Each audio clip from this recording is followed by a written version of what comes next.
अस्सलाम वालेकुम, मैं हूं शाहजेब खानजादा। एक और अपोजिशन के अहम रहनुमा और एक और साबिक वजीर आजम को गिरफ्तार कर लिया गया, जबकि नैब अपोजिशन के एक और रहनुमा की गिरफ्तारी के लिए छापे मार रहा है। नैब ने आज साबिक वजीर आजम शाहिद खाकान अब्बासी को गिरफ्तार कर लिया और साबिक वजीर खजाना मिफ्ता इस्माइल के घर पर छापा मारा, मगर वो पकड़े नहीं गए। फिर नैब उनकी फैक्ट्री में गई और रिकॉर्ड की छानबीन की।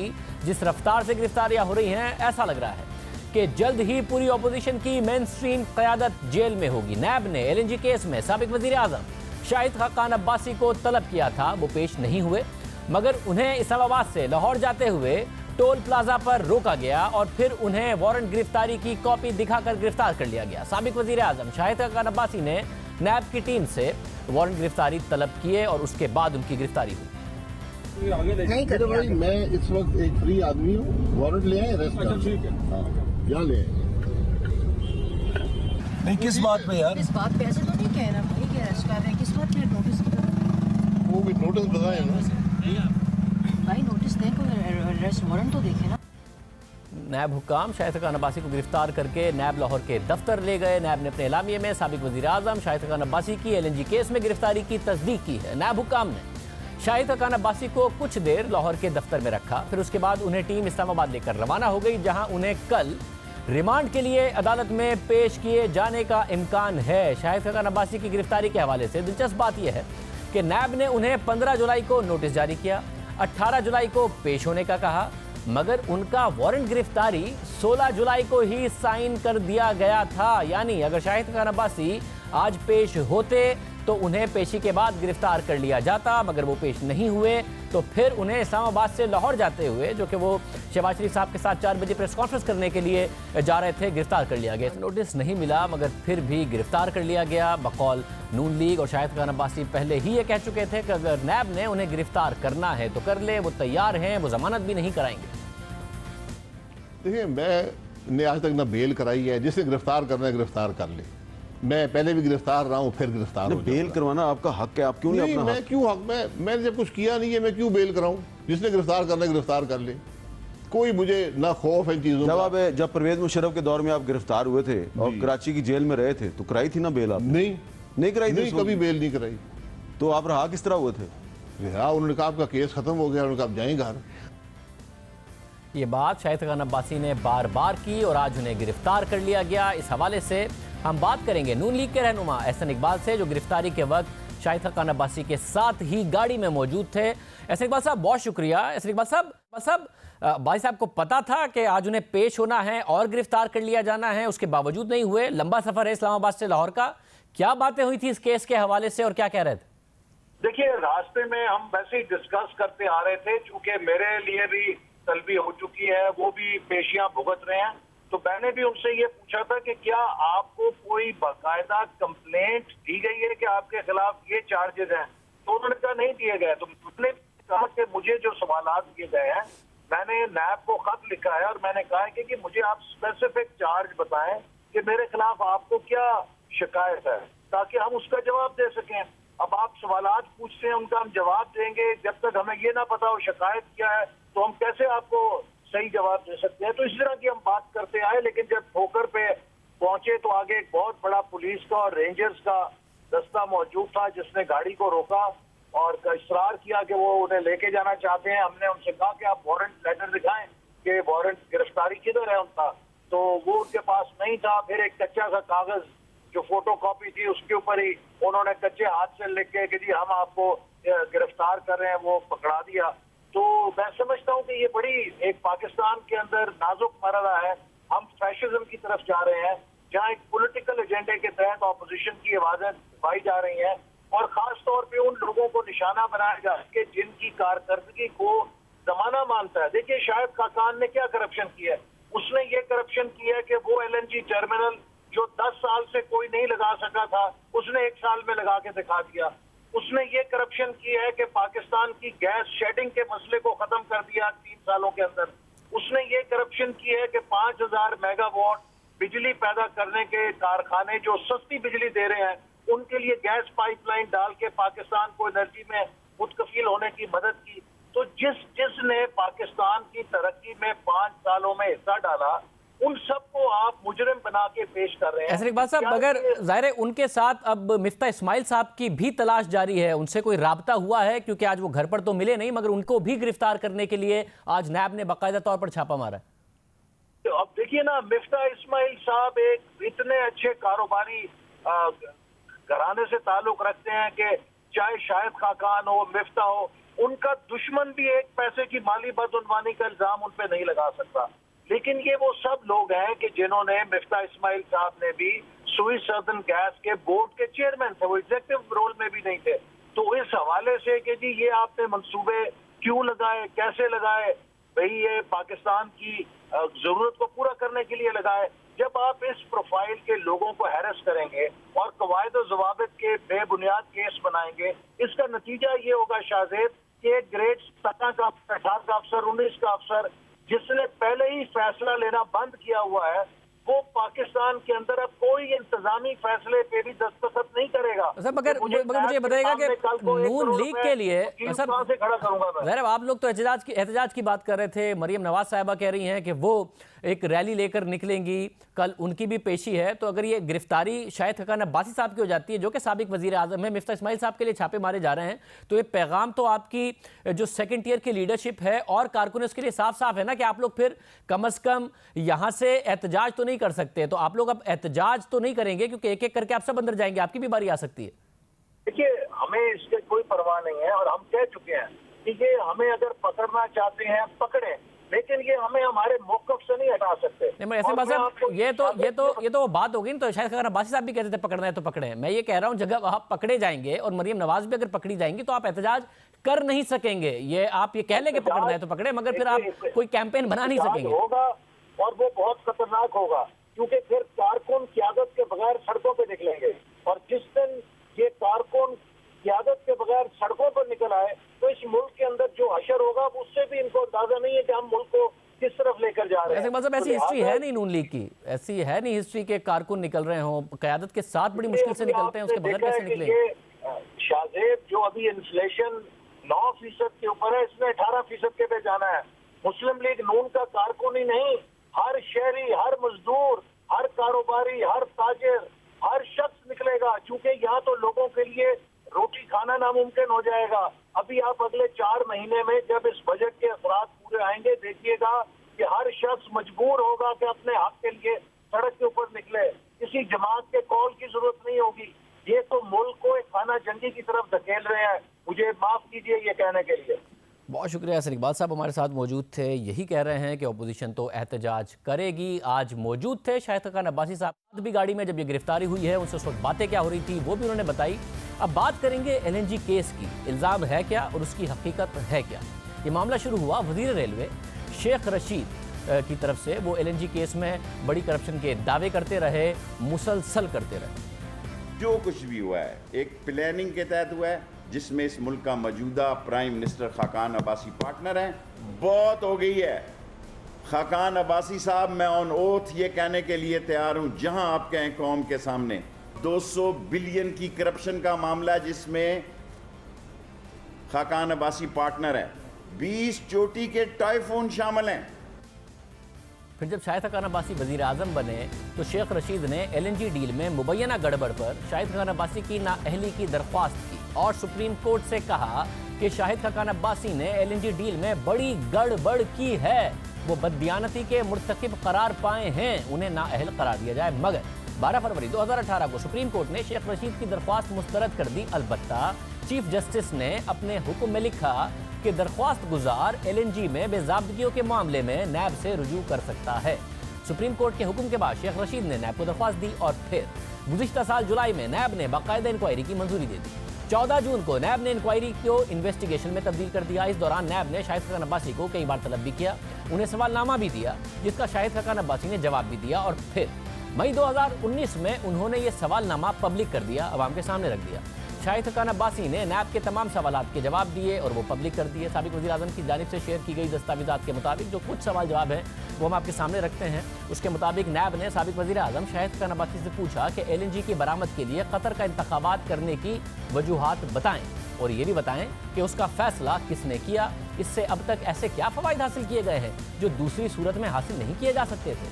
शाहिद खकान अब्बासी ने इस सवाल का जवाब देते हुए लिखा कि कतर दुनिया में LNG पैदा करने वाला सबसे बड़ा मुल्क है और कतर वो वाहिद मुल्क है जो फ्री वॉल्यूम्स में LNG पैदा करता है, ख़ास तौर पर इस मिक़दार में जितनी पाकिस्तान को ज़रूरत थी। पाकिस्तान गवर्नमेंट टू गवर्नमेंट यानी G2G बुनियाद पर कतर से LNG हासिल करने के लिए 2005 से कोशिश कर रहा था, लेकिन इन इक़दामात को संजीदगी से नहीं किया गया था क्योंकि पाकिस्तान के पास LNG की रीगैसिफिकेशन की सहूलियात मौजूद ही नहीं थी। जहां तक आपके सवाल का ताल्लुक है कि LNG कतर से दरामद करने का फैसला किसने किया था, तो इसका जवाब यह है कि G2G यानी गवर्नमेंट टू गवर्नमेंट बुनियाद पर कतर से LNG हासिल करने का फैसला 2013 में इक्तिसादी राब्ता कमेटी ने किया, जिसके लिए PNC यानी प्राइस निगोसिएशन कमेटी तश्कील दी गई। LNG खरीदो फरोख्त के तवील मुद्दती मुआहदे के लिए वसी मुज़ाकरात की ज़रूरत होती है जो पेपरा रूल्स के मुताबिक सिर्फ गवर्नमेंट टू गवर्नमेंट प्रोक्योरमेंट अमल के जरिए ही हो सकती है। पूरी दुनिया में शाहिद खकान अब्बासी के जवाब के मुताबिक पूरी दुनिया में LNG की खरीदो फरोख्त के लिए तवील मुद्दती मुआहदे टेंडरिंग और ऑक्शन के जरिए करने की मिसाल मौजूद नहीं, जबकि 2017 में पाकिस्तान वो वाहिद मुल्क था जिसने मुख्तलिफ कंपनियों के साथ टेंडरिंग के अमल के जरिए ये तवील मुद्दती मुआहदे किए। जिसके बाद नैब ने सवाल पूछा कि LNG की फौरी खरीद या ओपन ऑक्शन के बजाय गवर्नमेंट टू गवर्नमेंट मुआहदे का फैसला किसने किया और इससे ऐसे क्या फ़वाइद हासिल किए गए जो बसूरत दीगर हासिल नहीं किए जा सकते थे। जिसका शाहिद खकान अब्बासी ने जवाब देते हुए लिखा कि गवर्नमेंट टू गवर्नमेंट बुनियाद पर किसी मुल्क या इदारे से LNG या गैस का मुआहदा करने का फैसला इक्तिसादी राब्ता कमेटी के पास होता है और उस वक्त LNG हासिल करने के लिए गवर्नमेंट टू गवर्नमेंट मुआहदे के अलावा कोई और इंतखाब मौजूद ही नहीं था। पूरी दुनिया में खरीदो फरोख्त का तवील मुद्दती मुआहदा ऑक्शन प्रोसेस के जरिए नहीं किया जाता और फौरी खरीदारी सिर्फ कलील मुद्दत के लिए की जा सकती है और उसमें जो LNG मिलती है उसका वॉल्यूम भी कम होता है और उसकी वक्त पर दस्तयाबी की गारंटी भी नहीं होती है और उसकी कीमत भी मुस्तहकम नहीं रहती है, इसलिए लॉन्ग टर्म कॉन्ट्रैक्ट करना पड़ा। और साथ में उन्होंने कहा कि जैसा कि मैंने कहा कि कतर LNG पैदा करने वाला वो वाहिद मुल्क है जो एक महीने में कम से कम LNG के 4 कार्गो सप्लाई कर सकता है। 2013 में LNG हासिल करने के लिए पाकिस्तान के पास कतर के अलावा कोई और काबिल एतमाद ऑप्शन मौजूद नहीं था। जिसके बाद नैब ने शाहिद खकान अब्बासी से सवाल पूछा कि कतर से LNG दरामद करने के लिए गवर्नमेंट टू गवर्नमेंट मुआहदे की तरफ जाया जा रहा था, तो इसमें पेपरा के कवायद ज़वाबित की क्या पाबंदी की गई। इसका शाहिद खकान अब्बासी ने जवाब दिया कि पेपरा के तमाम कवायद ज़वाबित की पाबंदी की गई। इसके बाद नैब ने शाहिद खकान अब्बासी से पूछा कि क्या आपने LNG की कीमतों से मुतालिक खुद को दीगर ज़राए से मुतमईन किया। जिसका शाहिद खकान अब्बासी ने जवाब दिया कि कीमतों से मुतालिक दीगर ज़राए को देखने के लिए तमाम अहम इक़दाम किए गए। मैं मुतमईन हूँ कि कतर से जो मुआहदा किया गया इसने पाकिस्तान को उसकी अहम तवील मुद्दती LNG की ज़रूरियात को महफूज सप्लाई के साथ मुहैया किया। जो कीमत कतर की कंपनी ने हमें दी, इस कीमत को दूसरी कंपनी के सामने भी हमने रखा मगर उसने मना कर दिया, जो इस बात का सबूत है कि कतर के साथ जिस कीमत पर मुआहदा हुआ वो मार्केट में दूसरों से बेहतर था। कतर ने पाकिस्तान की ज़रूरत के मुताबिक महीने में 4 कार्गो भेजने की बात की। कोई और LNG पैदा करने वाला मुल्क या ट्रेडर इस मिकदार में LNG नहीं दे सकता था। जिस कीमत पर हमने LNG का मुआहदा किया, दीगर मुल्कों ने इससे कई ज़्यादा कीमत पर LNG हासिल करने के मुआहदे किए। बैंक गारंटी जो $750 मिलियन होना थी वो सिर्फ $75 मिलियन रखी गई। इसके बाद नैब ने शाहिद खकान अब्बासी से सवाल पूछा कि साबिक वज़ीर आज़म नवाज शरीफ का LNG के मामलात में क्या किरदार था, सैफुर रहमान का शरीफ फैमिली से क्या ताल्लुक है और LNG डील में उसका क्या कनेक्शन है। जिसका शाहिद खकान अब्बासी ने जवाब देते हुए कहा कि नवाज शरीफ का कतर से LNG के हवाले से कोई किरदार और ताल्लुक नहीं था। 2015 में कतरी सरबराह के पाकिस्तान के सरकारी दौरे में LNG कीमतों पर बातचीत ज़रूर हुई थी। कतर अपने LNG के कस्टमर्स से अपनी रियासती पेट्रोलियम कंपनी के हुक्काम के जरिए डील करता है। कतरी सरबराह या किसी तीसरी पार्टी से गवर्नमेंट टू गवर्नमेंट मुआहदे से मुतालिक कोई मुज़ाकरात नहीं किए गए और ना ही कतरी सरबराह इन मामलात में शामिल थे। जहां तक सैफुर रहमान का ताल्लुक है तो मैं उन्हें पिछले 35 साल से जानता हूं। सैफुर रहमान का इन मुआहदों से कोई ताल्लुक नहीं था। ये मुज़ाकरात गवर्नमेंट टू गवर्नमेंट बुनियाद पर किए गए, इसमें कोई थर्ड पार्टी शामिल नहीं थी। जिसके बाद नैब ने शाहिद खकान अब्बासी से सवाल पूछा कि पंजाब के साबिक वज़ीर आला शहबाज शरीफ का कतरी डील में क्या किरदार है। कतर के साबिक वज़ीर आज़म का नवाज शरीफ के लिए ख़त से आप मुफादात के टकराव के तासुर को कैसे ख़त्म कर सकते हैं।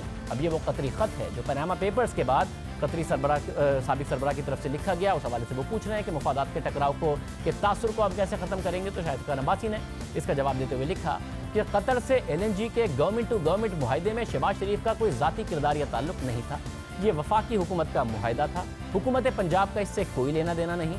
लेकिन शहबाज शरीफ ने 2015 में कतरी अमीर से मुलाकात के दौरान पाकिस्तान के लिए LNG की कीमतों में कमी की दरख्वास्त ज़रूर की थी। कतर से LNG के मुआहदे पर मुज़ाकरात और दस्तखत सो कॉल्ड कतरी ख़त से काफ़ी पहले किए जा चुके थे। शाहिद खान अब्बासी के मुताबिक ये थे उनके जवाबात। इस आज उन्हें गिरफ्तार कर लिया गया, यानी नैब उनके जवाबों से मुतमईन नहीं हुआ और अब उन्हें अदालत में पेश किया जाएगा। हुकूमत और नैब ये समझती है कि LNG मुआहदे में बेज़ाबगियाँ हुई हैं। हुकूमत में आने से पहले तहरीक इंसाफ बार बार इस मुआहदे की तफसीलात सामने लाने का मुतालबा करती रही। 12 फरवरी 2018 को इमरान खान ने ट्वीट किया कि उम्मीद है कि सुप्रीम कोर्ट में LNG की डील के हवाले से तफसीलात सामने आ जाएंगी। कौम बेताबी से कतर से की जाने वाली मल्टी बिलियन डॉलर की पुरस्रार डील की तफसीलात जानना चाहती है। इससे पहले 10 फरवरी को इमरान खान ने ट्वीट किया था कि उन्हें इस बात पर कोई हैरत नहीं कि हुकूमत कतर से LNG डील को छुपा रही है। यानी और यकीन दहानी के बावजूद भी वज़ीर आज़म अब्बासी ने पार्लियामेंट और अवाम के सामने इसकी तफसीलात नहीं ला रहे। इससे यह पता चलता है कि बहुत बड़ी करप्शन इस डील में छुपी हुई है। ये वज़ीर आज़म इमरान खान ने उस वक्त कहा और तहरीक इंसाफ के चेयरमैन इमरान खान ने LNG मुआहदे को बड़ी करप्शन भी करार दिया। बार बार देते रहे। LNG का कॉन्ट्रैक्ट है वो भी कॉन्फिडेंशियल है। ये मेगा करप्शन है। मेगा प्रोजेक्ट्स बनाते हैं, उसमें से बड़ा पैसा निकालते हैं। फिर इमरान खान खुद इक़्तिदार में आए। होना तो ये चाहिए था कि वज़ीर आज़म इमरान खान जिसे बहुत बड़ी करप्शन करार दे रहे थे वो इस डील को सामने लाते, मगर ऐसा नहीं हुआ। हुकूमत में आने के बाद 30 नवंबर को वज़ीर पेट्रोलियम गुलाम सरवर खान ने कहा कि हुकूमत कतर से मुआहदे पर दोबारा से बातचीत पर गौर कर रही है। हम गौर कर रहे हैं कि हम रीनेगोशिएट करें उससे। ये भी गौर कर रहे हैं उनके साथ भी रीनेगोशिएट करने की। और जो 2 टर्मिनल्स हैं हमारे कराची में, उस मुआहदे पे भी हमें कुछ एतराज़ात थे। मैं उस डिटेल में नहीं जाना चाहता इस वक्त। मगर फिर बाद में हुकूमत ने अपना मौक़िफ़ बदल लिया। नून लीग के दौर में होने वाली LNG डील पर एतराज़ात उठाने के बाद, हुकूमत में आने के बाद, इस डील पर दोबारा से बातचीत करने के ऐलान के बाद तहरीक इंसाफ ने LNG डील को बरकरार रखने का ऐलान कर दिया। डॉन अखबार में शाया होने वाली खलीद कियानी की खबर के मुताबिक वज़ीर पेट्रोलियम गुलाम सरवर खान ने मीडिया से गैर रस्मी बात करते हुए कहा है कि हुकूमत LNG के 15 साला मुआहदे की पासदारी करेगी, लेकिन कतरी हुक्काम से कीमतों में कमी की बात की जाएगी और इसके अलावा कतरी हुक्काम से कहा जाएगा कि सप्लाई में ताख़ीरी अदायगी की सहूलत भी शामिल की जाए। हुकूमत ने मुआहदे की पासदारी का ऐलान कर दिया। जिस वक्त वो वज़ीर पेट्रोलियम थे उस वक्त उन्होंने मुआहदे की पासदारी का ऐलान किया। अपोजिशन में थे तो इसको बहुत बड़ी करप्शन कहते थे सारी चीज़ें पब्लिक की जाएँ, हम आएंगे तो करेंगे, नहीं की और पासदारी का ऐलान कर दिया। तहरीक इंसाफ की हुकूमत में आने के बाद भी LNG मुआहदे के हवाले से कुछ दावे सामने आए। अमरीकी खबर रसा इदारे ब्लूमबर्ग की रिपोर्ट भी सामने आई। ब्लूमबर्ग की रिपोर्ट के मुताबिक पाकिस्तान ने गैस सप्लाई कंपनियों में मुकाबले की फिजा पैदा करके LNG के मुआहदों में $600 मिलियन बचा लिए। रिपोर्ट में दावा किया गया था कि जब कतर ने 2 साला मुज़ाकरात के बाद पाकिस्तान के लिए LNG की कीमतें कम करने से इनकार किया तो 2015 के आखिर में पाकिस्तान ने ओपन मार्केट से रुजू करने का फैसला किया, जिसकी बिड में दीगर बड़ी कंपनियां भी कूद पड़ी। इसी दौरान कतर की कंपनियों से मुज़ाकरात भी जारी रहे। ऐसी सूरत में जब टेंडर जारी किया गया तो ज़्यादा से ज़्यादा कंपनियां शरीक हुईं और कम से कम बोली की पेशकश सामने आई। इस हिकमत अमली से पाकिस्तान कतर गैस से कीमतें कम कराने में कामयाब हो गया और पाकिस्तान को $610 मिलियन की बचत हुई।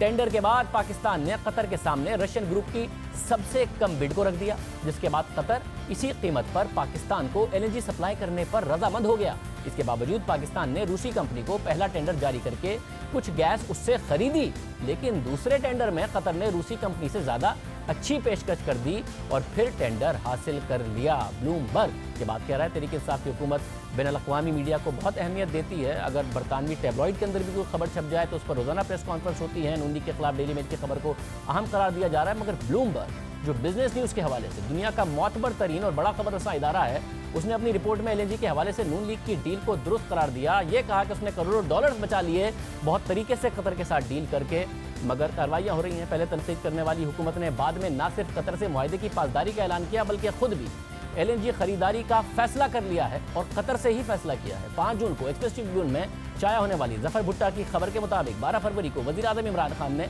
पेट्रोलियम डिवीजन को 200 मिलियन क्यूबिक फीट इजाफी एलएनजी मंगवाने की हिदायत की है। खुद हुकूमत अब कतर से ही डील कर रही है और ज़्यादा गैस मांग रही है। पहले पिछले मुआहदे के हवाले से बात किया करती थी, उसकी पासदारी भी कर रही है और भी गैस मांग रही है। फिर हुकूमत ने वादों के बावजूद इस एलएनजी डील को आज तक अवाम के सामने नहीं रखा और तो और हुकूमत और कुछ प्राइवेटाइज कर पाए या ना कर पाए। सबसे पहले यह हुकूमत नून लीग के दौरे हुकूमत में लगाए गए एलएनजी प्लांट्स को बेचकर ज़र मुबादला कमाने जा रही है। हुकूमत इस वक्त 2 एलएनजी प्लांट्स की निजकारी का ऐलान कर चुकी है। एलएनजी के 2 power plants Baloti power plant और हवेली बहादुर शाह पावर प्लांट की निजकारी की जा रही है, जिसकी पैदावारी सलाहियत 2500 मेगावाट से ज़्यादा है। हुकूमत, तहरीक इंसाफ की हुकूमत, इनकी प्राइवेटाइजेशन से $2 अरब का टारगेट रख चुकी है। यानी इन प्लांट से बिजली भी पैदा हो रही है और हुकूमत बेचकर उनसे मुनाफा भी कमाने जा रही है। और ना सिर्फ ये, बल्कि हमने 24 अक्टूबर 2018 को अपने प्रोग्राम में वजीर बिजली उमर अयूब से बात की तो पहले उन्होंने एतराज़ उठाया कि बिजली की जो पैदावार हुई वो महंगी थी। एलएनजी प्लांट्स पर भी उनका मौक़िफ़ था कि अब हम इस पॉइंट पर आ गए हैं कि तेल और एलएनजी से बिजली पैदा करने में ज़्यादा फ़र्क नहीं है। हम उनसे पूछते रहे कि पाकिस्तान पहले सिर्फ $2 अरब का तो फर्नेस ऑयल इंपोर्ट करता था, दरामद करता था। एलएनजी प्लांट्स की वजह से एक तो उनकी एफिशिएंसी बहुत ज़्यादा अच्छी है, मगर $2 अरब फर्नेस ऑयल इंपोर्ट पाकिस्तान पहले करता था, अब सिर्फ $1.7 अरब की पूरी एलएनजी पाकिस्तान इंपोर्ट करता है। तो इससे तो पाकिस्तान का फ़ायदा ही फ़ायदा हुआ है। मगर वो क्या कहते रहे, जो गुज़िश्ता हुकूमत का क्लेम है उसमें मैं कोल पर बाद में आऊँगा, पहले एलएनजी के प्लांट्स पर आ जाता हूँ। वो कहते हैं हमने 3600 मेगावाट के एलएनजी बेस्ड प्लांट्स लगाए, कुछ एग्जिस्टिंग प्लांट्स को भी कन्वर्ट किया।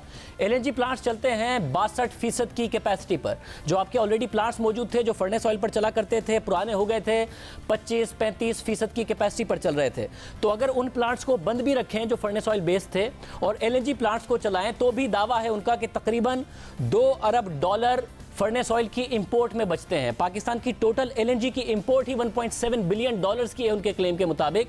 तो हर लिहाज से अगर आप कैपेसिटी चार्जेस पे कर भी रहे हैं, नए प्लांट्स आपने लगा भी लिए हैं, तो फर्नेस ऑयल की इंपोर्ट में जो पैसा बचा रहे हैं, हर लिहाज से विन विन है उस दावे के मुताबिक पाकिस्तान के लिए। अभी जहां पे हम लोग पॉइंट ऑफ इन्फ्लेक्शन पे आ रहे हैं, जहां पे तेल की कीमतें बढ़ी हैं, वहां पे आपका एलएनजी क्योंकि पैक्ड है तेल के साथ, तो जैसे जैसे टाइम गुजर रहा है हमारे लिए वो पॉइंट ऑफ इन्फ्लेक्शन आ गया जहां पे फ्यूल ऑयल भी फीजिबल हो गया है। पैसे बचने वाली बात है कि अब हम फर्नेस ऑयल से उस पॉइंट पर जा रहे हैं। पाकिस्तान का तो 13.5% पर पैक्ड है ना ब्रेंट ऑयल के साथ, और साथ में फिर जो बाद में डील की वो 12.5% पर। तो अगर फर्नेस ऑयल की कीमत बढ़ रही है तो साथ में जो एलएनजी है वो उसी के परसेंटेज में पाकिस्तान लेता है ना। और अगर कैपेसिटी भी 62% होती है, पाकिस्तान के फर्नेस ऑयल के प्लांट भी पुराने थे जो कन्वर्ट नहीं हुए और वो चलते भी कम कैपेसिटी पर थे, 62% कैपेसिटी पर एलएनजी है, तो ये कैसे बराबर हो रहा है आप कह रहे हैं प्राइस बढ़ने से, जब पाकिस्तान लेता ही 13.5% as a ratio of furnace. वो महंगा हो रहा है, अगर एलएनजी महंगी हो रही है तो वो भी तो महंगा हो रहा है फर्नेस ऑयल।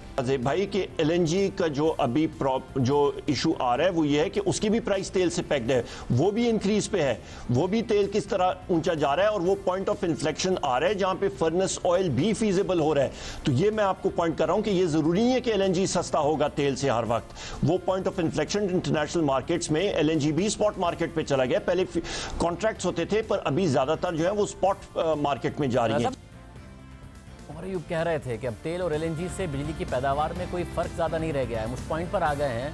मगर 5 जून को एक्सप्रेस ट्रिब्यून में शाया होने वाली जफर भुट्टा की खबर के मुताबिक 12 फरवरी को वज़ीर आज़म इमरान खान ने पेट्रोलियम डिवीजन को 200 मिलियन क्यूबिक फीट इजाफी एलएनजी मंगवाने की हिदायत की और हमने अब कंफर्म भी किया। तो हम आपको बता सकते हैं कि हमें वजारत पेट्रोलियम के ज़राए बता रहे हैं कि ऐसा बिल्कुल है। 200 मिलियन क्यूबिक फीट हम मज़ीद कतर से एलएनजी लेने के लिए इस वक्त मुज़ाकरात कर रहे हैं। और तो और हुकूमत में आने के सिर्फ 9 माह बाद ही वज़ीर आज़म ने लोड शेडिंग के खात्मे का क्रेडिट भी ले लिया है और उमर अयूब को मुबारकबाद भी दे दी है। हालांकि 9 माह में बिजली का कोई प्रोजेक्ट नहीं लग सकता। ये हुकूमत एलएनजी पर तनकीद करती रही, साथ ही एलएनजी से फ़ायदा भी उठाती रही। जनवरी में गैस का बहरान सामने आया तो पता चला कि हुकूमत ने एलएनजी की सप्लाई का ऑर्डर ताख़ीर से दिया। जो पहले से ऑर्डर शुदा एलएनजी शिपमेंट आई थी उसे भी मना कर दिया। फिर गैस की कमी पैदा हुई, लोड शेडिंग होने लगी, प्लांट्स को महंगे फर्नेस ऑयल पर चलाना पड़ा। आवाम को तकलीफ भी हुई, करोड़ों का नुकसान भी हुआ, मगर सारी जिम्मेदारी सुई गैस फराहम करने वाली दोनों कंपनियों पर डाल दी गई और फिर माजी पर सारी की सारी जिम्मेदारी डालने की कोशिश की गई। हमारे प्रोग्राम में उस वक्त वजीर पेट्रोलियम गुलाम सरवर खान ने बताया था कि गैस के हालिया बुरान की जिम्मेदारी बुनियादी तौर पर सुई नॉर्थ और सुई साउथ कंपनी पर आयद होती है। दोनों इदारों ने ना सिर्फ हुकूमत से बाज़ जो गैस कंप्रेसर प्लांट्स की खराबी से मुतालिक मालूमात को पोशीदा रखा। आपने मेरे पहले सवाल के जवाब में कहा कि 3 महीने पहले इन गैस कंपनीज को बताना होता है कि एलएनजी इंपोर्ट करनी है ताकि ये इंपोर्ट कर सके, सुई नॉर्थ पीएसओ से कोऑर्डिनेट कर सके। अब आप बता रहे हैं कि आपने 28 नवंबर को एक मीटिंग की, 7 दिसंबर को एक मीटिंग की। जब आपको खुद को 28 नवंबर को ख्याल आया है तो सुई नॉर्थ के एमडी को कैसे ख्याल आ जाता कि वो इंपोर्ट कर ले जब आपने मीटिंग 28 नवंबर को की है? और फर्म डिमांड बताइए। ये एमडीज की जिम्मेदारी नहीं थी, पिछले सेक्रेटरी की जिम्मेदारी नहीं थी, पिछली सीसीओ की जिम्मेदारी नहीं थी, पिछले मिनिस्टर्स की जिम्मेदारी नहीं थी, पिछली हुकूमतों की जिम्मेदारी नहीं थी। जो काम आज हम कर रहे हैं कि एक स्ट्रीमलाइन कर रहे हैं, पावर सेक्टर को हम बैठा के एक मेरिट ऑर्डर तरतीब दे रहे हैं। आपने कहा 3 महीने पहले बताना पड़ता है, तो आपकी हुकूमत को 5 महीने हो गए तो आपको बताना था ना। को ठीक करने की कोशिश कर रहे हैं। टर्मिनल आपको दे गए, वो एलएनजी के प्लांट्स आपको दे गए, वो 3 महीने पहले आपने बताना था। 28 नवंबर को आप मीटिंग कर रहे हैं, जिम्मेदारी सारी सुई नॉर्थ के एमडी पर डाल रहे हैं। ये सब कुछ होता रहा, क्राइसिस भी आता रहा। अब हुकूमत जो कतर के साथ डील हुई उसकी पासदारी भी कर रही है और भी ज़्यादा एलएनजी ले रही है। जो नून लीग के दौर में प्लांट्स लगाए गए 2500 मेगावाट उससे पैदा भी कर रही है। साथ में 2 प्लांट्स को प्राइवेटाइज करके ज़र मुबादला कमाने की तैयारी भी कर रही है। मगर शाहिद खकान अब्बासी आज गिरफ्तार हो गए हैं और अभी तक नहीं बताया गया कि इस एलएनजी डील में उन्होंने एग्जैक्टली करप्शन क्या की है। इसके अलावा पहले तहरीक इंसाफ सीपेक से मुतालिक नून लीग की हुकूमत को तनकीद का निशाना बनाती रही कि वो इस मंसूबे के बारे में पार्लियामेंट को एतमाद में नहीं लेते, मामला को खुफिया रखते हैं, करप्शन के इशारे देती रही। खुद इमरान खान गुज़िश्ता हुकूमत पर इस हवाले से तनकीद करते रहे कि प्रोजेक्ट अच्छा है मगर आवाम के सामने तफसीलात आनी चाहिए। यहाँ तो एक्चुअली डेमोक्रेसी आई नहीं है कभी सही तरह। चाइना का पाकिस्तान को फ़ायदा है, हमारे मुल्क को फ़ायदा, इतनी बड़ी इन्वेस्टमेंट आ रही है। सिर्फ एक इशू है कि सीक्रेट क्यों होता सब कुछ। अब पार्लियामेंट जब आप लेके आए हैं तो पार्लियामेंट का तो मतलब ही होता है कि मुशावरत से चीज़ें हों। अब अपोजिशन में सीपेक से मुतालिक मामलात पर एतमाद में लिए जाने का मुतालबा करते रहे, मगर जब खुद हुकूमत में आ गए हैं तो वज़ीर आज़म इमरान खान ने तुर्क टीवी को इंटरव्यू में कहा कि चीनी हुकाम ने बहुत से मामलात को खुफिया रखने का कहा है। चाइनीज़ इसी तरह काम करते हैं। The Chinese have been a breath of fresh air for us. They have been helpful to us in areas which I can't tell because some of the areas they want us to keep confidential. They work in a very confidential way. They do not like to bring things out in the public. So I can't talk about all the ways they've helped us. I would deal with it in a different way with the Chinese. I would never talk about it in public because that's how they are. ये बाद में आके हुकूमत में आके एहसास हुआ, हुकूमत में आने से पहले कुछ और कहते थे, बाद में अब कुछ और कह रहे हैं। और ज़ाहिर कतर का मामला भी ऐसा ही है। कतर चाहता है कि एलएनजी के मुआहदे को खुफिया रखा जाए। आमतौर पर गवर्नमेंट टू गवर्नमेंट कॉन्ट्रैक्ट्स में ये शिकायत होती है कि जी फिर दूसरे भी हमसे इसी किस्म की डील का मुतालबा करेंगे। तो दोनों मुआहदे पब्लिक नहीं किए, ना ही सीपेक किया, बल्कि कह रहे हैं किसी तरह चाइनीज़ काम करते हैं। इनके दौर में भी आके जो मुआहदे उन्होंने नहीं पब्लिक किया। अब एक और एलएनजी के लिए 200 मिलियन क्यूबिक फीट के लिए कतर के पास गए हैं। उस हवाले से भी कुछ अभी तक तहरीक इंसाफ ने पब्लिक नहीं किया, मगर शाहिद खकान अब्बासी गिरफ्तार कर लिए गए हैं। ये था एलएनजी डील से मुताल्लिक केस। इसके अलावा नैब को एलएनजी टर्मिनल के ठेके पर भी एतराज़ है। इस हवाले से नैब साबिक वज़ीर खजाना मिफ्ता इस्माइल के खिलाफ तहकीकात कर रहा है, उनकी गिरफ्तारी चाहता है। नैब का मिफ्ता इस्माइल पर इल्ज़ाम है कि उन्होंने गैर कानूनी तौर पर एलएनजी का ठेका दिया, जिससे कौमी खजाने को भारी नुकसान उठाना पड़ा। वज़ीर खजाना बनने से पहले मिफ्ता इस्माइल सुई सदर्न गैस कंपनी के नॉन एग्जीक्यूटिव चेयरमैन भी रहे। इस दौरान उन्होंने एलएनजी टर्मिनल का ठेका एंग्रो को दिया, जिस पर नैब ने मिफ्ता इस्माइल को तलब किया। नैब ने उन्हें सवालनामा दिया, जिसका उन्होंने जवाब भी दिया। नैब की तलबी के नोटिस पर पेश भी हुए, मगर इसके बावजूद नैब ने उनका नाम ईसीएल पर डाला और अब उन्हें गिरफ्तार करना चाहती है। नैब के इल्जामात के हवाले से अहम बात यह है कि सुई सदर्न गैस कंपनी के तमाम 13 डायरेक्टर्स ने टर्मिनल का ठेका देने के हक में वोट दिया।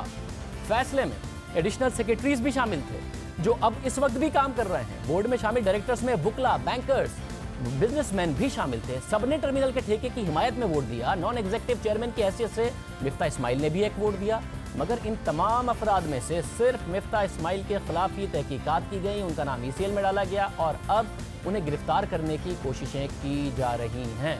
ये सारा का सारा मामला नून लीग के खिलाफ नज़र आ रहा है। हालांकि जिस टर्मिनल के हवाले से बात हो रही है, आमतौर पर कहा जाता है कि जी क्योंकि गवर्नमेंट टू गवर्नमेंट कॉन्टैक्ट है तो हम कतर के हवाले से नहीं कर सकते कुछ, तो LNG टर्मिनल तो पाकिस्तान में मौजूद है, उस हवाले से भी हुकूमत ने कुछ नहीं किया, मगर मिफ्ता इस्माइल के खिलाफ कार्रवाई हो रही है। जितने भी दूसरे डायरेक्टर्स थे उनके खिलाफ कोई कार्रवाई नहीं हो रही है। तो सूरत हाल ये है कि अपोजिशन की तमाम सरकर्दा क़यादत या तो गिरफ्तार हो गई है या फिर जल्द ही गिरफ्तार हो सकती है। ये इतलात हैं कि मरियम नवाज़, ख्वाजा आसिफ, एहसन इकबाल की गिरफ्तारी के भी इम्कानात हैं। मरियम नवाज़ को एहतसाब अदालत ने जाली ट्रस्ट डीड के मामले पर कल तलब किया हुआ है। एहसन इकबाल के खिलाफ नैब नारोवाल स्पोर्ट्स सिटी के केस में तहकीकात कर रहा है और वो नैब के सामने पेश भी हो चुके हैं। इसी तरह हुकूमत ने ख्वाजा आसिफ के खिलाफ इकामा रखने और गैर मुल्की कंपनी की मुलाजमत के हवाले से तहकीकात FIA के सुपुर्द करने का ऐलान किया हुआ है। पहले अदालत से में ये मामला गया, अदालत ने कोई कार्रवाई नहीं की और जो इल्ज़ाम था वो नहीं साबित हो सका ख्वाजा आसिफ के ऊपर, तो अब हुकूमत ने ये ऐलान किया है अगर ये 3 अहम रहनुमा गिरफ्तार हो जाते हैं तो फिर नून लीग की आला सतह की पूरी क़यादत गिरफ्तार हो जाएगी। इसके अलावा जज अरशद मलिक की शिकायत पर FIA ने जो FIR दर्ज की है उसमें भी नून लीग की आला क़यादत का नाम है। एक गिरफ्तारी हो गई है, खदशा है कि मजीद गिरफ्तारियां भी होंगी। इसके अलावा कल ही यह खबर सामने आई कि नैब ने शहबाज शरीफ की जायदाद और गाड़ियां मुंजमद करने की कार्रवाई शुरू कर दी है। मुत्तल्लिका इदारों को खत लिख दिया है। इस वक्त सूरत हाल यह है कि नवाज शरीफ गिरफ्तार है, शहबाज शरीफ जमानत पर हैं, हमजा शहबाज गिरफ्तार हैं, राना सनाउल्लाह गिरफ्तार है, ख्वाजा साद रफ़ीक और ख्वाजा सलमान रफ़ीक गिरफ्तार हैं। और अब इन तीनों रहनुमाओं की गिरफ्तारी का भी खदशा जाहिर किया जा रहा है, जिसमें एहसन इकबाल, मरियम नवाज़, ख्वाजा आसिफ शामिल हैं। पूरी नून लीग की क़यादत मुश्किल में है। इस हवाले से बात करेंगे सीनियर सहाफ़ी और प्रोग्राम कैपिटल टॉक के मेज़बान हामिद मीर से। हामिद मीर साहब बहुत शुक्रिया। हामिद मीर साहब, एक बड़ी गिरफ्तारी हो गई, मज़ीद गिरफ्तारियों की खबरें हैं, क्या हो रहा है इस्लामाबाद में? न सिर्फ मरियम नवाज शरीफ साहबा के बारे में इतलात हैं बल्कि शहबाज शरीफ साहब के बारे में भी हैं, ख्वाजा आसिफ साहब के बारे में भी हैं, एहसन इकबाल साहब के बारे में भी हैं। इसके अलावा पीपल्स पार्टी से हमें बताया गया है कि बिलावल भुट्टो जरदारी साहब जो हैं उनके लिए भी पूरी कोशिश की जा रही है कि उनको गिरफ़्तार किया जाए। और इसके अलावा भी पीपल्स पार्टी के कुछ सेनेटर्स हैं, अरकान कौमी असम्बली हैं। तो ऐसा लगता है कि इस वक्त जो मुल्क में जो सूरत हाल है उसमें काफ़ी दिनों से अपोजिशन जो है वो इररेलेवेंट नज़र आ रही थी। आपने देखा कि बजट के बाद जो लोगों में एक बेचैनी थी, ख़ास तौर पे ताजर तबके में बड़ी बेचैनी थी, तो उन्होंने तो अपोजिशन से कंसल्ट किए बगैर ही 13 जुलाई को हड़ताल का ऐलान कर दिया था। तो 13 जुलाई की जो हड़ताल थी उसको हुकूमत ने कहा कि ये कामयाब नहीं हुई है, लेकिन बहुत से लोगों ने कहा कि ये कामयाब हड़ताल है। तो 13 जुलाई की हड़ताल पे ऐसा लग रहा था कि इस मुल्क की अपोजिशन इररेलेवेंट हो चुकी है और इमरान खान साहब को तो चाहिए था कि एक इररेलेवेंट अपोजिशन को वो कोशिश करते कि वो इररेलेवेंट ही रहे, वो रेलेवेंट ना हो।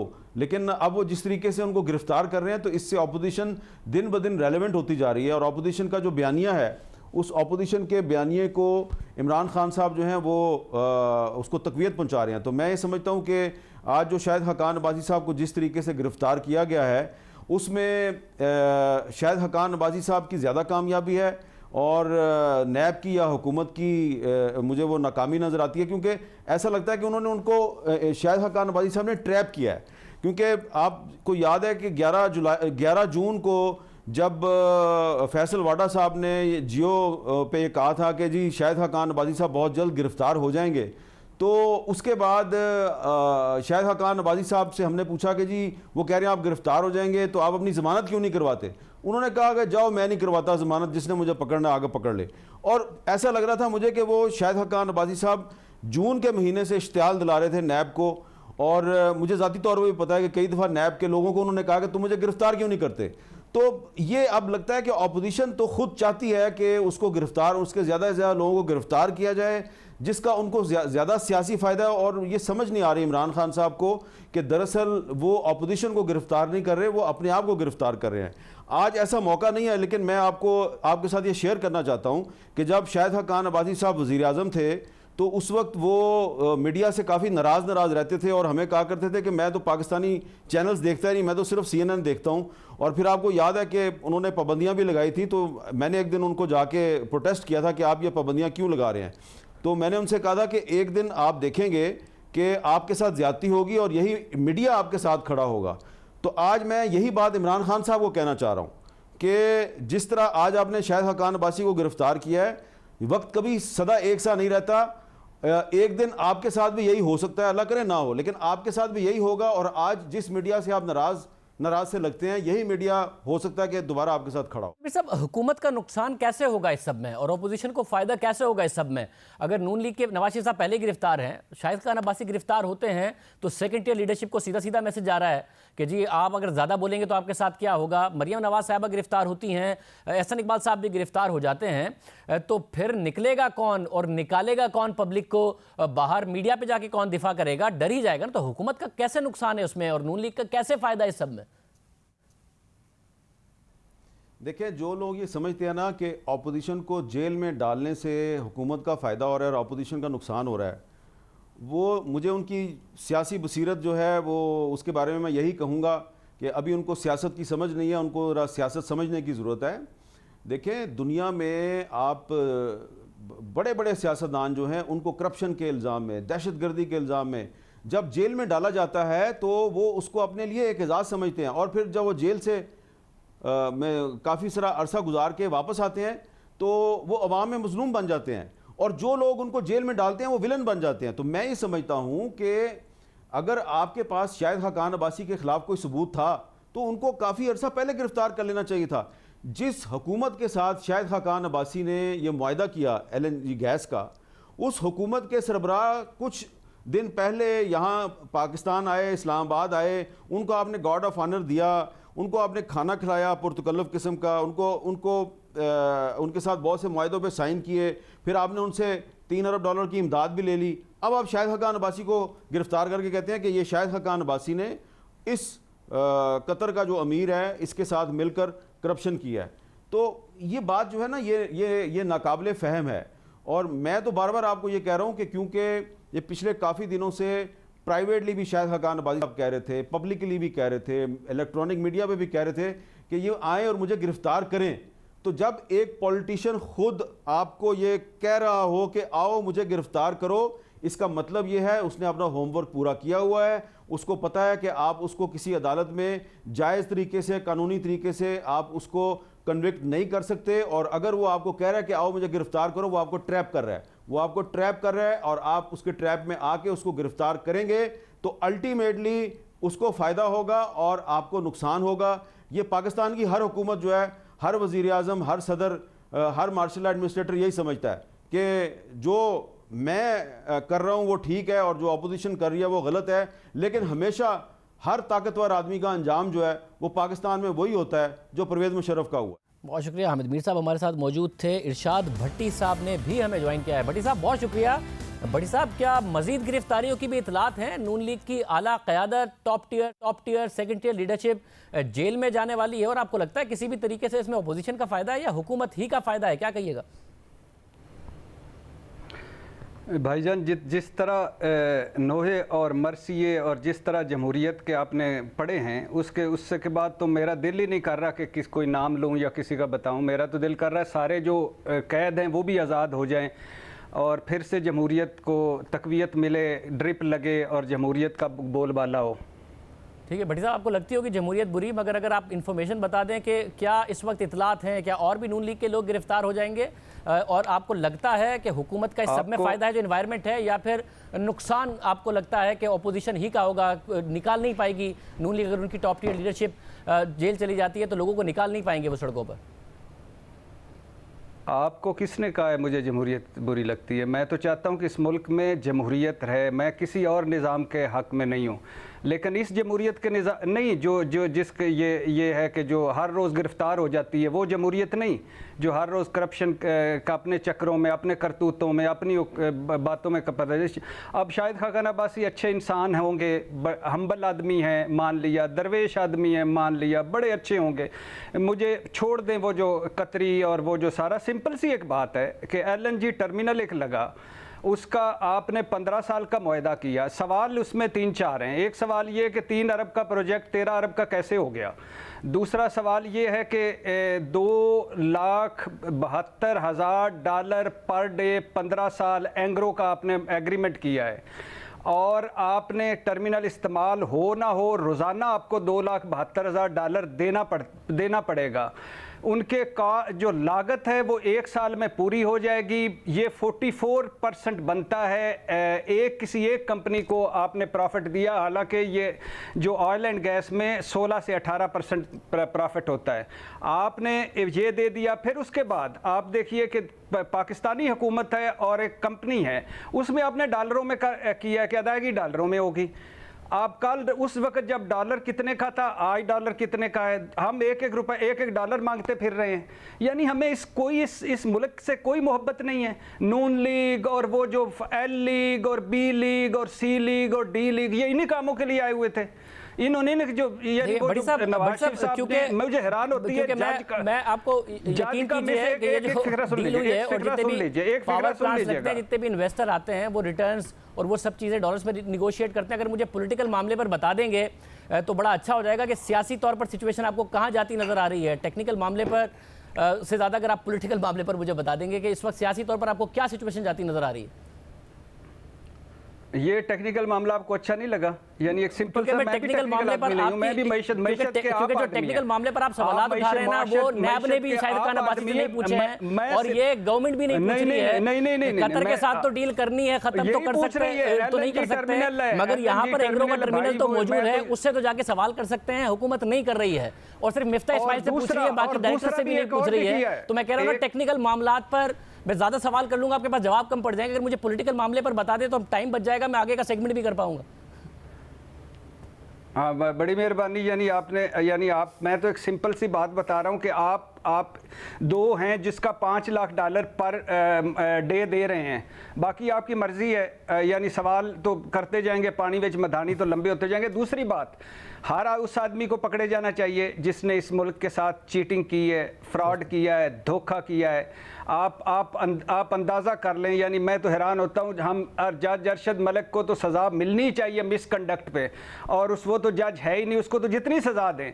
लेकिन मैं हैरान होता हूँ कि यानी ये वो उस 3 दफ़ा के वज़ीर आज़म को कि उसको घर में मिल लिया, यानी उसको बुला लिया घर में। डॉन नहीं होते इस तरह की? अजीब व गरीब बात है कि एक 3 दफ़ा के वज़ीर ना इखलाकियात, ना मंतक, ना असूल, आपका केस चल रहा है, आप किस तरह, अभी भी आपको कुछ समझ नहीं आ रही। वो घर पहुंचा है, आप सलाम, पहले अदालतों में 80 पेशियाँ, उसके बाद फिर अदालत चल के उनके पास। यानी ये अजीब व गरीब किसी को पकड़े, जमहूरियत खतरे में पड़ जाती है, पार्लियामेंट खतरे में पड़ जाती है, सिविलियन बालादस्ती खतरे में पड़ जाती है।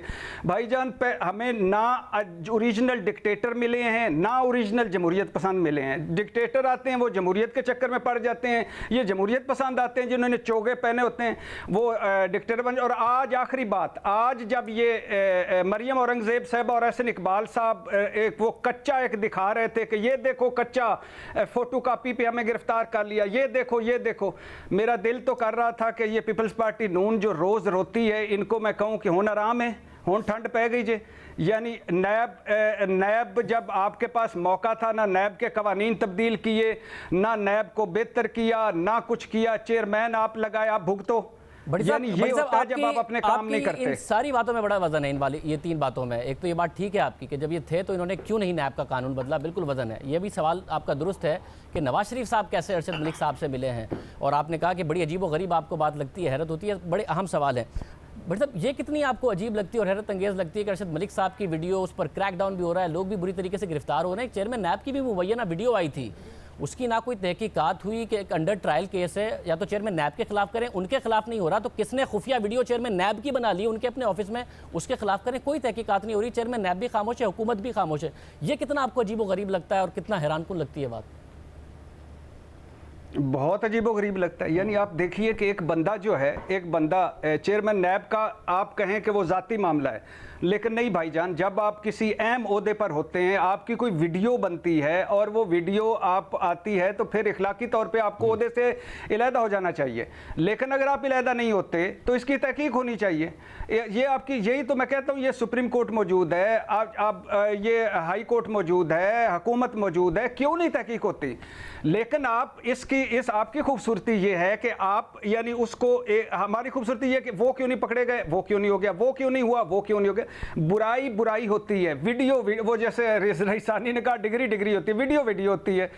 और ये खुदा के लिए ये बंद करें, ये इस तरह जमहूरियत को अल्लाह के नाम पे बड़ा खूबसूरत निज़ाम है और ये मरसिए, ये नोहे, ये सारे ये जमहूरियत पसंद नहीं है। इन्होंने जमहूरियत, हमारी नज़र में भी जमहूरियत को मशकूक कर दिया है। ये जमहूरियत पसंद है, जिसको पकड़ो नीचे से करप्शन निकलती है, जिसको पीछे नीचे से कुछ निकल। साहब हमारे साथ मौजूद तज्जिया दे रहे थे चेयरमैन नैब की वीडियो के हवाले से भी उन्होंने अहम बात की, क्योंकि जब से चेयरमैन नैब की मुबैना वीडियो आई हर तरफ खामोशी है, मगर तहकीकात अपोजिशन के खिलाफ गिरफ्तारियां बहुत तेज़ हो गई हैं। एक एक करके उन्होंने जो जावेद चौधरी साहब को इंटरव्यू दिया था उसकी तमाम बातें दुरुस्त साबित हो रही हैं, जिससे सवाल उठ रहा है कि क्या चेयरमैन नैब दबाव में है या फिर क्या उन्हें ब्लैकमेल किया जा रहा है, क्योंकि मुबैना वीडियो सामने आने के बाद अपोजिशन के खिलाफ कार्रवाइयों में तेज़ी आ गई है। हुकूमत को रिलीफ मिल रहा है, जो हुकूमती अहदेदारों के खिलाफ केसेस हैं वो उस रफ्तार से आगे नहीं बढ़ रहे हैं। बाबर एवान साहब को की बरी हो गए, वही जज अरशद मलिक साहब जो मुबैना वीडियो में मौजूद हैं उन्होंने उनका फैसला दिया। इसके अलावा अपोजिशन पर बड़ी सख्ती नज़र आ रही है। इस लिहाज से भी चेयरमैन नैब की वीडियो की तहकीकात अब ज़रूरी है, मगर खामोशी है। दिलचस्प बात यह है कि गुज़िश्ता दिनों एहतसाब अदालत के जज अरशद मलिक की वीडियो सामने आई, उन्हें ओहदे से हटाया गया। इसके बाद उन्होंने वजारत कानून से शिकायत की और कहा कि उनकी वीडियो बनाने वालों और ब्लैकमेलर्स के खिलाफ कार्रवाई की जाए। इसके बाद FIA ने मुकदमा दर्ज किया, वीडियो बनाने वालों को गिरफ्तार किया, मगर एक वीडियो चेयरमैन नैब की भी सामने आई थी। उसके बाद नैब ने वजाहत दी कि नैब को ब्लैकमेल करने की कोशिश की जा रही है। मगर दिलचस्प बात यह है कि चेयरमैन नैब को ना ओहदे से हटाया गया, ना ही उन्होंने वीडियो बनाने वालों और ब्लैकमेल करने वालों के खिलाफ कोई शिकायत की, ना ही उनके खिलाफ कोई कार्रवाई हो सकी। चेयरमैन नैब के खिलाफ कार्रवाई ना हो, मगर जिस खातून ने वीडियो बनाई उनके खिलाफ चेयरमैन नैब ने कोई शिकायत ही नहीं की। हुकूमत जज अरशद मलिक की वीडियो बनाने वालों पर भरपूर क्रैकडाउन कर रही है। मियां तारिक महमूद जज साहब की पुरानी नाजेबा वीडियो बनाने पर गिरफ्तार हैं। इसके अलावा छापे मारे जा रहे हैं। हुकूमत कह रही है कि जिन जिनका FIR में नाम है, अरशद मलिक साहब की FIR में नाम है, वो सब जद में आएंगे। मगर चेयरमैन नैब की खुफिया वीडियो बनाने वालों और रिलीज करने वालों पर खामोशी क्यों है? जज अरशद मलिक की वीडियो बनाना बकौल हुकूमत के एक इदारे पर हमला है, तो चेयरमैन नैब की वीडियो बनाना क्या है? चेयरमैन नैब भी खामोश है, हुकूमत भी खामोश है। बस चेयरमैन नैब अपोजिशन रहनुमाओं के खिलाफ गिरफ्तारियों के अहकाम जारी कर रहे हैं और वो गिरफ्तारियां तेज़ी से हो रही हैं। ये सारा का सारा मामला इसी तरीके से चल रहा है। हालांकि मामला एक जैसा है, जज अरशद मलिक ने जिन्होंने फैसला दिया, अब उस पर बहस चल रही है कि वो फैसला दबाव की वजह से बरकरार रहेगा या उस पर रीट्रायल होगा। चेयरमैन नैब अपने ओहदे पर हैं, उनके बनाए गए केसेस पर कार्रवाई हो रही है, आए रोज़ गिरफ्तारियाँ हो रही हैं और ये सब कुछ अपोजिशन के खिलाफ हो रहा है। मगर चेयरमैन नैब अपनी ही बनाई गई वीडियो के खिलाफ ना कोई इंक्वायरी का मुतालबा कर रहे हैं, ना हुकूमत कर रही है, ना कुछ हो रहा है, कुछ भी नहीं हो रहा। प्रोग्राम में ब्रेक शामिल करते हैं, एक और आम खबर इस पर बात करेंगे।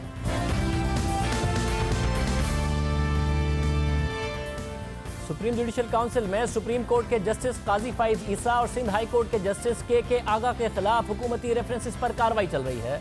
इस मामले पर तीसरी समाअत 12 जुलाई को हुई थी और आज इस हवाले से एक और पेशरफ्त सामने आई है। जराये के मुताबिक जस्टिस काजी फाइज ईसा को सुप्रीम जुडिशल काउंसिल की तरफ से 2 शो कॉज नोटिस जारी किए गए हैं। जराये के मुताबिक जस्टिस काजी फाइज ईसा को पहला शो कॉज हुकूमती रेफरेंस पर बैरून मुल्क जायदादों पर दिया गया है और दूसरा शो कॉज जस्टिस काजी फाइज ईसा की जानिब से सदर मुमलिकत को लिखे गए खत पर दिया गया है। जराये के मुताबिक सदर मुमलिकत को लिखे गए खतूत से मुताल्लिक एक वकील ने सुप्रीम जुडिशल काउंसिल में रेफरेंस भेजा था।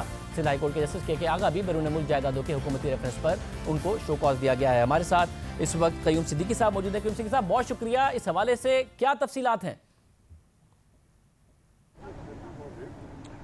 जी हाँ शाहजेब, ये बहुत बड़ी पेशरफ्त है कि सुप्रीम जुडिशल काउंसिल जिसकी कार्रवाई जारी थी और इससे पहले सुप्रीम जुडिशल काउंसिल ने जो है वो रूल 8 के तहत रेफरेंसेस भिजवाए थे। रेफरेंसेस फिर उनके ऊपर जवाब आए थे, जिसके बाद अटॉर्नी जनरल फॉर पाकिस्तान की तरफ से जवाबुल जवाब दाखिल किया गया था।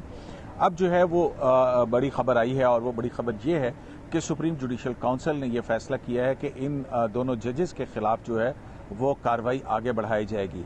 और अब जो मरला है ये शो कॉज का नोटिस है, जो कि सुप्रीम जुडिशल काउंसिल के जो रूल 9 है उसके तहत किसी भी जज को अगर सुप्रीम जुडिशल काउंसिल ये तमाम शवाहिद सामने आने के बाद बादियो नज़र में मुतमईन नहीं होती है जज साहिबान के जवाबात को देखते हुए, तो फिर वो किसी भी जज को शो कॉज नोटिस जो है वो जारी करती है, जिसके बाद उन मुतल्लिका जज साहब को 14 दिन के अंदर जवाब देना होता है।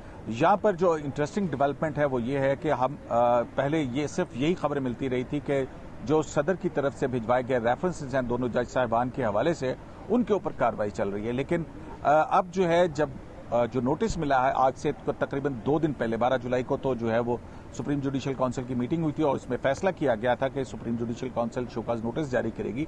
लेकिन जो फॉर्मली नोटिस जारी किए गए और जो उनको मिल चुके हैं जस्टिस काजी फैज ईसा को, वो 2 नोटिस हैं। पहला तो है सदर के खिलाफ सदारती रेफरेंस के, सदर की तरफ से आने वाले सदारती रेफरेंस के ऊपर, जो कि बैरून मुल्क उनकी अहलिया या उनके बच्चों के नाम जो मुबैना तौर पर प्रॉपर्टीज है जो जाहिर नहीं की थी, उस हवाले से है। जबकि जो दूसरा शोकाज नोटिस है वो एक गुमनाम वकील हैं, उनकी तरफ से एक दरख्वास्त आई थी सुप्रीम जुडिशल काउंसिल को कि जस्टिस काजी फैज ईसा ने जो खत सदर मुमलिकत को लिखे हैं, आपको याद होगा कि जस्टिस काजी फैज ईसा ने पहले एक खत लिखा था कि उनको रेफरेंस की कॉपी मुहैया की जाए। फिर जो दूसरा खत था, उस दूसरे खत के अंदर जस्टिस काजी फैज ईसा ने यह भी कहा था कि प्राइम मिनिस्टर ऑफ पाकिस्तान ने यह मंजूरी देते हुए उनके खिलाफ रेफरेंस की, तो ये भी देखा होगा कि उनकी जो बेगमात हैं और उनके जो बच्चे हैं उनकी क्या उन्होंने कभी जायदादों की तफसीलात जो है वो जाहिर की थी। तो इस खत के बाद जो है वो एक